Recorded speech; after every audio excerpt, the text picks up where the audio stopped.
YouTube, Shinobi here with a review of the Power Rangers Dino Super Charge T-Rex Super Charge Morpher. So this is basically the new Morpher for Dino Super Charge, and I mean, it's not everyone's Morpher. This is used by the Red Ranger unless Dino Super Charge really throws a curveball at us and changes something. Only used by the Red Ranger to change into the T-Rex Super Charge mode, which was the Carnival mode in Juden Sentai Kyoryuger. So this is our representation of that Morpher, and it's the same price point as the Dino Charge Morpher itself, $24.99 at most major retailers. Here's a quick look at the packaging. Open face packaging, really reminiscent of the Dino Charge Morpher packaging. Nothing really new outside of the new Dino Super Charge color scheme. Other than that, not a whole lot going on. Now, packed with this thing is the T-Rex Super Charger is what they're calling it, the Carnival Judenji. But yeah, so we got the T-Rex right there, and then he shrinks down to the little tiny T-Rex, mini Tira in Japan, and popping up there. I assume it's just going to be Rexy here because he's already got a cute little nickname. So there you go, T-Rex on the back, QR code. Again, I will have all the pictures on my blog. Also packed with this is the fossil version of the Stego Charger, because all of the Supercharged toys all come with fossil chargers for whatever reason. And I will probably eventually complain about that in my Gold Morpher review when I get to it. But yeah, so all of the Supercharged stuff is being packed with fossil chargers, which it is what it is. It's not really a big deal. There's no real difference between this one and the one you got in a power pack. So nothing new there. Note that the one that comes in the power pack, which we'll take a look at eventually, is foil, and this one is not. So this one at least is a little bit different. So there you have that. Real quick, let's bring in the Dino Charge Morpher and take a look at this one.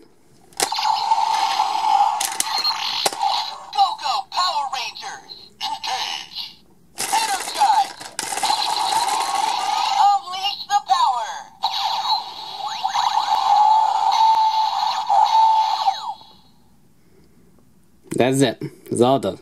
So with that out of the way, let's take a look at this thing. Now real quick, just to get the whole, the Japanese version out of the way.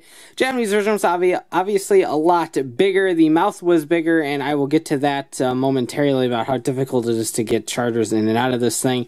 The arms moved. This folded back, or no, this folded inward to make the back. So it was a lot more streamlined. But those are the biggest points to make. The arms not moving doesn't really bother me. The smaller size definitely does not bother me. I'm never really nitpicky about downsizing the stuff. This I can see this bothering people because that does look kind of weird. Doesn't bother me a whole lot, actually, tell you honest God truth, but it is what it is, and that is a complaint that I fully recognize and understand people's complaints about. Doesn't really bother me a whole lot, but I understand the complaint. Got the trigger right there for some noises. Got his little feet down here. That'll eventually be the laser cannons, so to speak. Mouth can open and close, and his head can tilt a little bit. If you tilt it any further than right about here, his eyes start changing, and we'll get to that shortly. But yeah, he's not bad. He's a cute little thing. I absolutely adore the Gabutira de Carnival.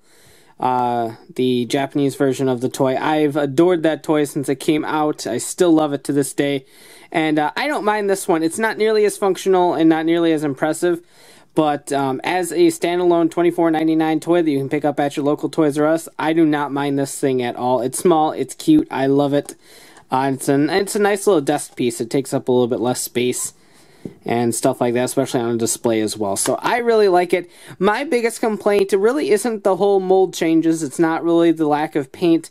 My biggest complaint is actually the eyes on this thing, and it's going to be a super nitpicky thing, and I hate myself for pointing it out, but right around here, the eyes have this little red spike effect, which after staring at this thing long enough is not something that really bothers me at the end of the day. It was the thing that put me off the most at first, but I kind of just got used to it. So that in the Japanese version, this whole little eye section was open, so he had a giant green eye, and it was really cute. And then when you flipped it over to make the gun mode, the red was part of the yellow design. So then when you flipped it back over, it would just be a nice big happy green eyeball. But here the red is molded into the plastic right here, and so it's always present.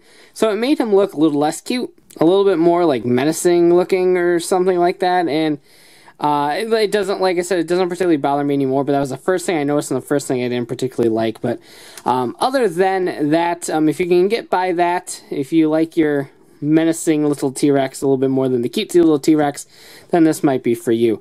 Functionality wise, we have an on-off switch somewhere on this thing. I always kind of lose track of it. It is right up here, kind of nice and out of the way. Typical on and off noise, nothing new there. Like I said, he can chomp, and he has a couple little dinosaur noises.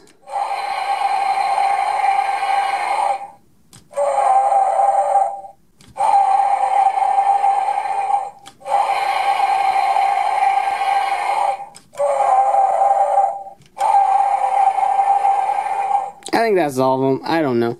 But if you insert the charger, then we can get some additional noises.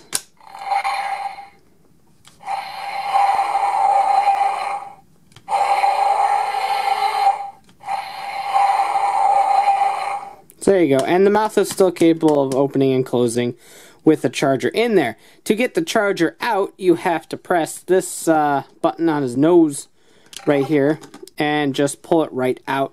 Because of how small that cavity is, it's really hard to kind of get them in.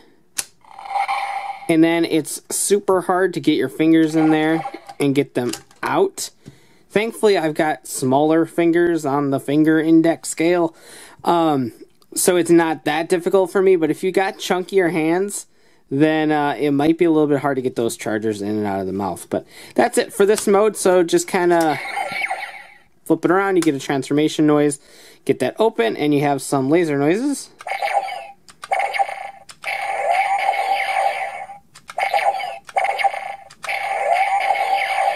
So you got those three noises, and now it actually turns into a charger reader. So it will now read what charger is located in there. So obviously we're just going to start with the supercharger. Make sure you put the pin side in.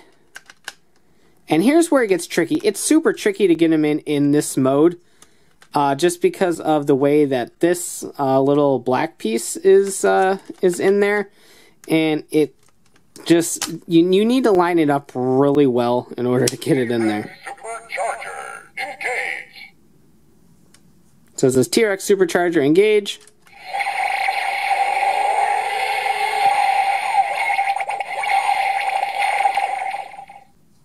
So you get that. That's some weird mix between like an attack and a transformation noise. Not really sure what to classify it as.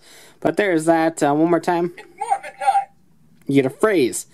And every it'll either say it's morphin' time or monster extinct or it's about to get wild.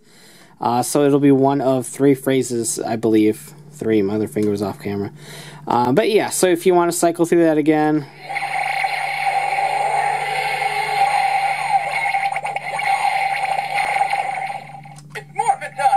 There you go. So it's not random. Each charger says a specific phrase in here. And each charger is unique in its own way, just like people.